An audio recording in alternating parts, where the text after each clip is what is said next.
Welcome to T-SAT. భారతదేశంలో విపత్తుల నిర్వహణ, విపత్తులపై సమీక్ష, భారతదేశంలో జరిగిన విపత్తులు వాటిపై సమీక్ష గురించి ప్రస్తుత క్లాస్లో చర్చించడం జరుగుతుంది. భారతదేశంలో భూశీతోష్ణ స్థితి, ప్రజల భౌతిక, సామాజిక, ఆర్థిక దుర్బలత్వాలకు తోడు అత్యధిక శాతం భారత భూభాగం దుర్బలత్వ ప్రాంతంలో ఉండడం మొదలగు కారణాల వలన భారతదేశం ప్రపంచంలోనే అత్యంత విపత్తు పీడిత దేశాలలో ఒకటిగా నమోదు కావడం జరిగింది. విపత్తు పీడిత దేశాల్లో ఒకటిగా నమోదు కావడం జరిగింది. భారతదేశం అన్ని ప్రధాన ప్రకృతి వైపరీత్యాలకు లోనవుతుంది. ప్రకృతి వైపరీత్యాలు భూకంపాలు, వరదలు, సునామీలు, తుఫాన్లు, వీటితో పాటు కరువు, అనేక రకాల విపత్తులకు భారతదేశం గురవుతూ ఉండడం జరిగింది. దక్షిణాసియాలో భారతదేశం అత్యధిక సంఖ్యలో విపత్తులకు గురవుతుంది. దక్షిణాసియాలో ఉన్న దేశాల్లో అత్యధిక జనాభా గల భారతదేశం, ప్రపంచంలో అత్యధిక జనాభా గల భారతదేశంలో విపత్తుల సంఖ్య కూడా ఎక్కువగానే ఉంది. విపత్తుల సంఖ్య కూడా ఎక్కువగానే ఉండడం జరిగింది. ముఖ్యంగా వరదలు ప్రతి సంవత్సరం రావడం జరుగుతుంది. కరువు ప్రతి సంవత్సరం కరువు సంభవించడం జరుగుతుంది. భూకంపాలు ఇవి ప్రతి సంవత్సరం జరగకుండా తరచుగా ఏదో ఒక ప్రాంతంలో భూకంపాలు సంభవించడం జరుగుతుంది. సునామీలు ఇవి ఎవ్రీ ఇయర్ రాకున్నా తరచుగా కొన్ని ప్రాంతాల్లో సునామీలు సంభవించడం జరుగుతుంది. తీర ప్రాంతం ముఖ్యంగా సునామీలకు, తుఫాన్లకు అనుకూలంగా ఉండడం జరిగింది. భూపాతాలు అంటే కొండ చర్యలు విరిగిపడడం వల్ల మట్టితో పాటు పెద్ద మొత్తంలో బురద కొట్టుకొని రావడం జరుగుతుంది. ఎగ్జాంపుల్, మొన్న కేరళ రాష్ట్రంలో పశ్చిమ కనుమల్లో వయనాడ్లో జరిగిన అత్యంత విధ్వంసకరమైన సంఘటన ల్యాండ్ స్లైడ్స్, భూపాతాలు.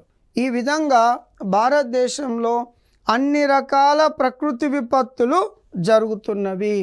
ఈ ప్రకృతి విపత్తుల్లో ఎక్కువ మంది వరదల కారణంగా చనిపోవడం జరుగుతుంది.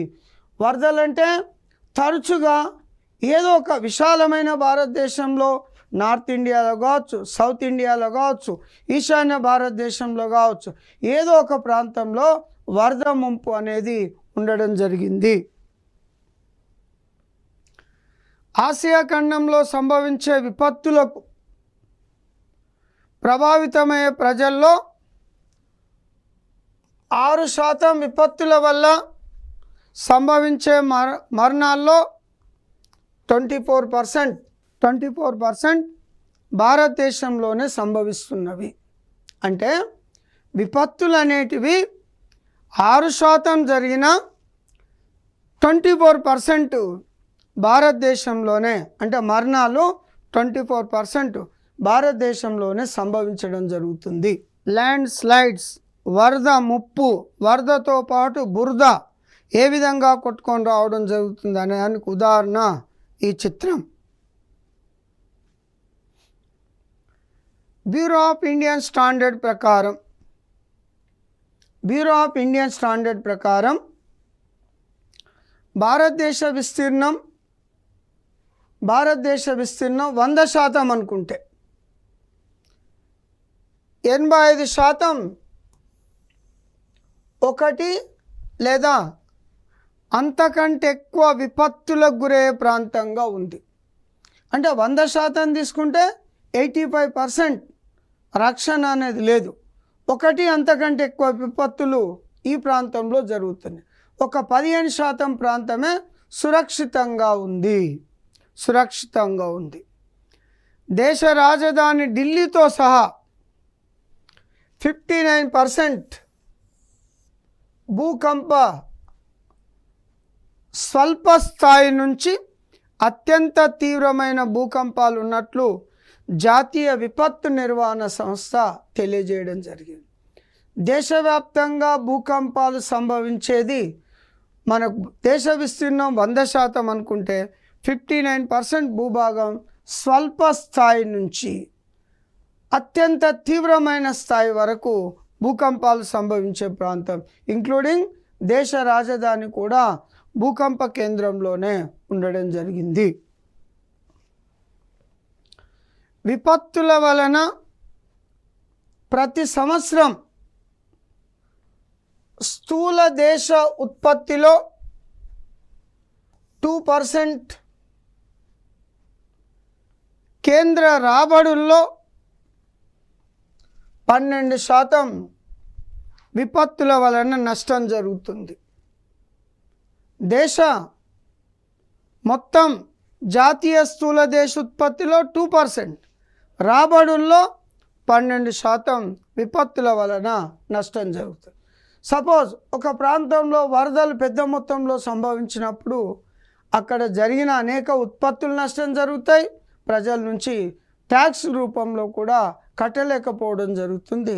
ఆ విధంగా దేశం మొత్తం రాబడికి 12% విపత్తుల వలన నష్టం జరుగుతూ ఉంది. భారతదేశంలో విపత్తుల పరిస్థితి, భారతదేశంలో మొత్తం 28 రాష్ట్రాలు, 8 కేంద్ర పాలిత ప్రాంతాలకు గాను 28కి 27 సహజ విపత్తుల ముప్పు కలిగి ఉన్నవి. అంటే 28 రాష్ట్రాలు, 8 కేంద్రపాలిత ప్రాంతాలను కలుపుకున్నట్లయితే మనకు 27 ప్రాంతాల్లో సహజ విపత్తుల ముప్పు కలిగి ఉన్నవి. ప్రపంచంలో అత్యంత విపత్తు ముప్పు కలిగి ఉన్న మొదటి 10 దేశాల్లో భారతదేశం ఒకటి. మొదటి 10 దేశాల్లో భారతదేశం ఒకటి. వరల్డ్ రిస్క్ రిపోర్ట్ 2024 ప్రకారం విపత్తుల ముప్పులో భారతదేశం 3వ స్థానంలో కలదు. విపత్తుల ముప్పులో భారతదేశం 3వ స్థానంలో కలదు. మొదటి 10 దేశాల్లో భారతదేశం ఒకటిగా ఉంది. Major disasters in India 1982 2009, earthquake 2005, Jammu Kashmir, Gujarat Bhuj earthquake,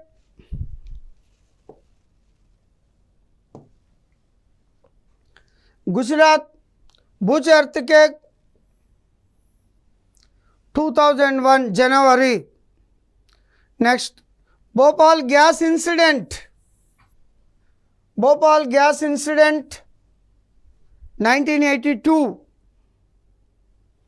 Assam floods and Bihar floods 2004. Kosi floods August 2008. Earthquake in Uttarakhand 1991. Earthquake in Uttarakhand Chamoli district 1999. Orissa super cyclone October 1999. West Bengal super cyclone 2009. Andhra Pradesh tsunami 2004. Andaman Nicobar island tsunami December 2004 and Kerala coastal tsunami 2004, Maharashtra Latur earthquake 1993, Maharashtra floods July 2005. ఇవి ఈ విధంగా కొన్ని ముఖ్యమైన సంఘటనలు 1980 నుంచి 2009 major disaster in India ప్రపంచవ్యాప్తంగా global report ప్రకారం national disasters 1990 నుంచి 2020 వరకు యుఎస్ఏలో 1046, చైనాలో 968, ఇండియాలో 741, Philippines 657, Indonesia 554, Japan 367, Bangladesh 355, Mexico 282, Iran 246, Brazil 243. ఇది గ్లోబల్ న్యాచురల్ డిజాస్టర్స్ 1990 నుంచి 2020 భారతదేశంలో జరిగిన సహజ విపత్తులు 741. భారతదేశంలో ప్రతి సంవత్సరం పునరావృతమయ్యే వరదలకు 200 million 20 crores ప్రజలు ప్రభావితమవుతున్నారు.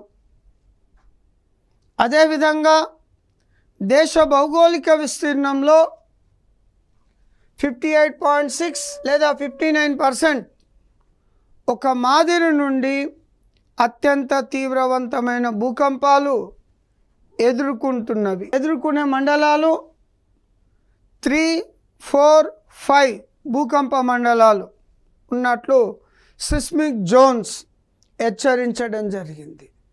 భారతదేశంలో 4 ప్రధాన భూకంప మండలాల్లో 3 భూకంప మండలాలు పెద్ద మొత్తంలో విపత్తుకు గురే అవకాశం ఉన్నట్లు సిస్మిక్ జోన్లో వెల్లడించడం జరిగింది. దేశ భౌగోళిక విస్తీర్ణంలో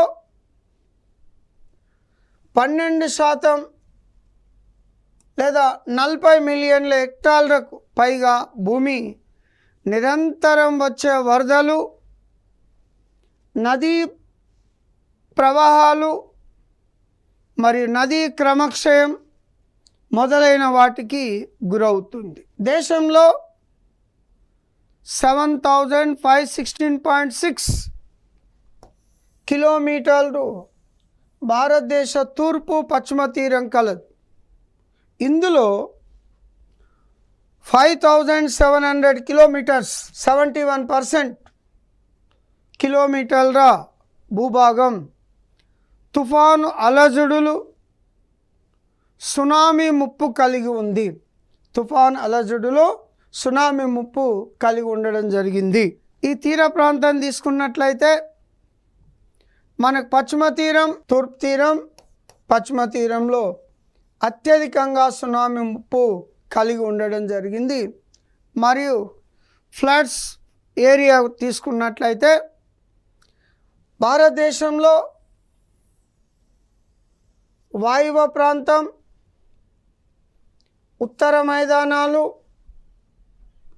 అస్సాం బ్రహ్మపుత్ర నది పరివాహక ప్రాంతం అత్యధికంగా ఫ్లడ్స్ వరదలకు గురే అవకాశం ఉండడం జరిగింది.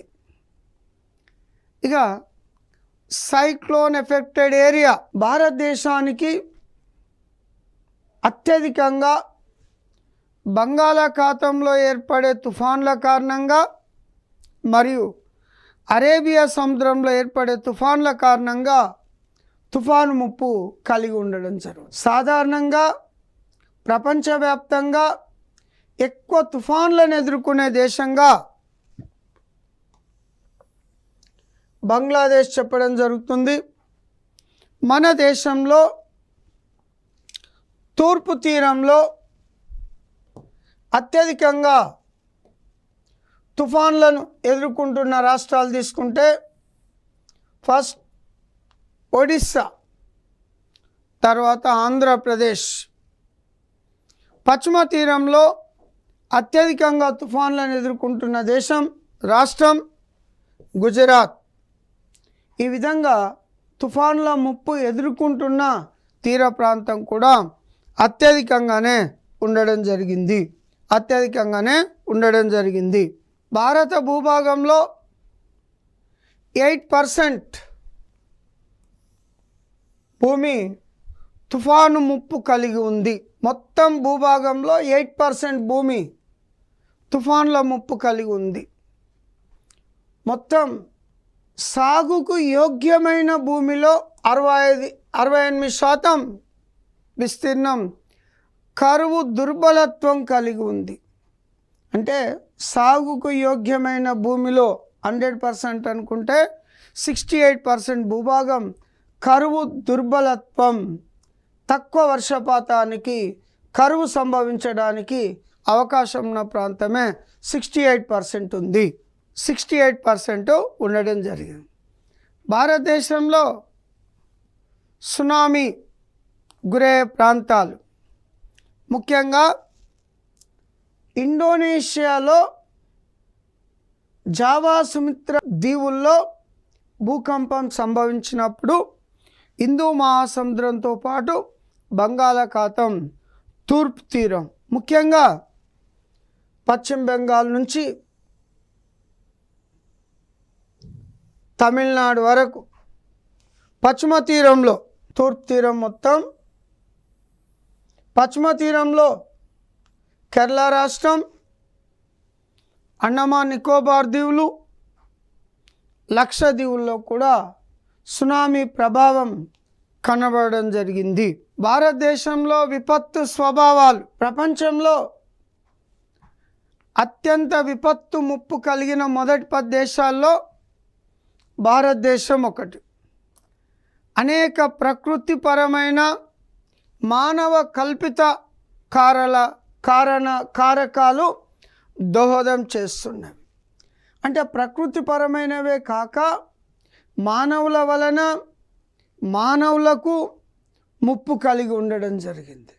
అనేక ప్రేరేపిత శక్తుల వలన బాంబు దాడులు, రసాయన లీకేజీలు, బయాలజికల్ వార్స్ మొదలైనవి ఈ మానవ కల్పిత కారకాలు అనేటివి దోహదం చేయడం జరుగుతూ ఉంటుంది. ఇక మన దేశంలో అత్యధిక విపత్తులు గురి కావడానికి విశిష్టమైన భారతదేశ భౌగోళిక పరిస్థితి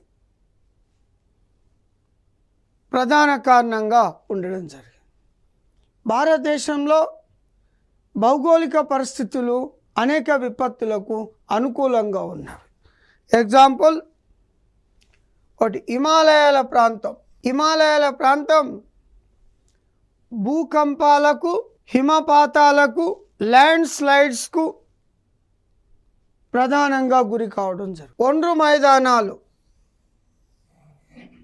ఇవి వరదలకు గురి కావడం జరుగుతుంది. దీపకల్ప ప్రాంతంలోని కొండల భాగం అంటే ముఖ్యంగా పశ్చిమ కనుమలు, తూర్పు కనుమలు ఇవి ల్యాండ్ స్లైడ్స్కు, వరదలకు కారణం కావడం జరుగుతూ ఉంటుంది. తీర ప్రాంత మండలం ముఖ్యంగా తూర్పు తీరం, పశ్చిమ తీరం సునామీలకు, తుఫాన్లకు గురయ్యే అవకాశం ఉంది. ఎడారి ప్రాంతం భారతదేశం పశ్చిమ ప్రాంతంలోని ఎడారి ప్రాంతం కరువుకు గురయ్యే అవకాశం ఉండడం జరిగింది. ముఖ్యంగా హిమాలయాల ప్రాంతం తీసుకున్నట్లయితే ఈ ఏరియా జమ్మూ కాశ్మీర్ నుంచి అరుణాచల్ ప్రదేశ్ వరకు భూకంపాలు వస్తాయి, హిమపాతాలు సంభవిస్తాయి, వరదలు కూడా సంభవిస్తాయి, కొండ చర్యలు కూడా విరిగిపడడం జరుగుతూ ఉంటుంది హిమాలయన్ పర్వత ప్రాంతంలో. అదేవిధంగా భారతదేశ ఈశాన్య ప్రాంతం బ్రహ్మపుత్ర మైదానం వరదలకు గురి కావడం జరుగుతూ ఉంటుంది. రాజస్థాన్లోని థార్ ప్రాంత ఎడారి ఇది కరువు ప్రాంతానికి గురి కావడం జరుగుతూ ఉంటుంది. దక్కన్ పీఠభూమి, వెస్టర్న్ ఘాట్స్, ఈస్టర్న్ ఘాట్స్ మరియు దక్కన్ ప్లాట్యూ కరువుతో పాటు భూకంపాలు సంభవిస్తాయి, ఫ్లడ్స్ రావడం జరుగుతూ ఉంటుంది. ఇక కోస్టల్ ప్లేన్ ఆఫ్ ఇండియా, ఈ కోస్టల్ ప్లేన్ ఆఫ్ ఇండియాలో వెస్ట్ కోస్ట్ అంటే Kathiawar coast, Konkan coast, Malabar coast తుఫాన్లు, సునామీలు వచ్చే అవకాశం ఉంది. తూర్పు తీరం, Coromandel coast, Circar coast, Utkal coast ఇవి సునామీలకు, తుఫాన్లకు వచ్చే అవకాశం ఉన్న ప్రాంతాలు, తీర మైదానాలు. ఇక థార్ డెజర్ట్, ముఖ్యంగా ఈ థార్ ఎడారి అనేది భారత్, పాకిస్తాన్ దేశాల్లో విస్తరించుంటుంది. దీని విస్తీర్ణం 2 లక్షల చదరపు కిలోమీటర్లు ఉంటుంది. మన దేశంలో 1,75,000 చదరపు కిలోమీటర్లు విస్తరించి ఉంటుంది. మన దేశంలో పంజాబ్, హర్యానా దక్షిణ ప్రాంతం, గుజరాత్ ఉత్తర ప్రాంతం, రాజస్థాన్ పశ్చిమ ప్రాంతం ఎడారి విస్తరించి ఉండడం జరిగింది. ఎడారిలో వేడి గాలులు, ఎగ్జాంపుల్ లూ పవనాలు భారతదేశ ఉత్తర మైదానాల్లో మానవుల యొక్క జీవన విధానాన్ని చిన్నాభిన్నం చేస్తున్నాయి. కరువు సంభవించడం జరుగుతూ ఉంటుంది. అప్పుడప్పుడు పెద్ద మొత్తంలో ఇసుక తుఫానులు అంటే సైమోన్స్, ఇసుక తుఫానులు, సైమోన్స్ లాంటివి కూడా సంభవించడం జరుగుతుంది. భారతదేశ భౌగోళిక ప్రాంతాలు ఒక్కొక్క దానికి ఒక్కొక్క ప్రత్యేక విపత్తు కలిగి ఉండడం జరిగింది, ఒక్కొక్క ప్రత్యేక విపత్తు కలిగి ఉంది. హిమాలయాల ప్రాంతం ముఖ్యంగా భూకంపాల వంటి విపత్తుల ముప్పు కలిగి ఉంది. మైదాన ప్రాంతం ప్రతి సంవత్సరం వరదలకు గురవుతూ ఉంది. ఎడారి భాగం కరువు కాటకాలకు గురవుతూ ఉంది. తీర ప్రాంతం తుఫాన్లకు, గాలివానలను ఎదుర్కొంటున్నవి. తూర్పు తీరం తుఫాన్లు, వరదల వంటి హైడ్రాలజికల్ విపత్తులను, సునామీ వంటి భౌతిక విపత్తుల ముప్పును కలిగి ఉండడం జరిగింది. ఈ ప్రాంతాలు భారతదేశ భౌగోళిక ప్రాంతాల్లో ఒక్కొక్క రకమైన భౌగోళిక ప్రాంతం ఒక్కొక్క రకంగా విపత్తు ముప్పు కలిగి ఉండడం జరిగింది. ఈ విపత్తుల నుండి ప్రజలను రక్షించడానికి కేంద్ర స్థాయిలో, రాష్ట్ర స్థాయిలో, జిల్లాల స్థాయిలో, గ్రామాల స్థాయిలో కమిటీలను ఏర్పాటు చేసి అవగాహన కల్పించినప్పుడు ఎంత పెద్ద విపత్తు కలిగినా కానీ విపత్తు నుంచి ముందుకు అంటే బాగుపడే అవకాశం ఉంది. విపత్తులు జరిగినప్పుడు త్వరగా కోలుకోవడానికి ప్రభుత్వం అనేక రకాల చర్యలు చేపట్టినట్లయితే విపత్తు జరిగిన తర్వాత ఆ ప్రాంత ప్రజలు ఆ ప్రాంత విపత్తుల నుండి కోలుకొని తను సహజ సిద్ధంగా నిరంతరం పని చేసుకునే విధంగా చేసినట్లయితే విపత్తు కలిగినా త్వరగా కోలుకొని ఆ ప్రాంతం, ఆ ప్రజలు అభివృద్ధి చెందడం అనేది జరుగుతుంది. విపత్తులు అనేటివి ప్రపంచవ్యాప్తంగా అనాది నుండి మానవులతో సహజీవనం చేస్తున్నవి. విపత్తులు వస్తూనే ఉంటాయి, పోతూనే ఉంటాయి. వాటిపైన అవగాహన కలిగించినప్పుడు, ప్రజల్లో చైతన్యవంతం చేసినప్పుడు విపత్తులు అనేవి జరిగిన పెద్ద మొత్తంలో నష్టం జరగదు. సపోజ్ తీర ప్రాంత గ్రామాలలో వరదలు సాధారణంగా సంభవిస్తాయి, తుఫానులు సాధారణంగా రావడం జరుగుతుంది, సునామీలు సాధారణంగా రావడం జరుగుతుంది. సునామీ అంటే ఏంటిది?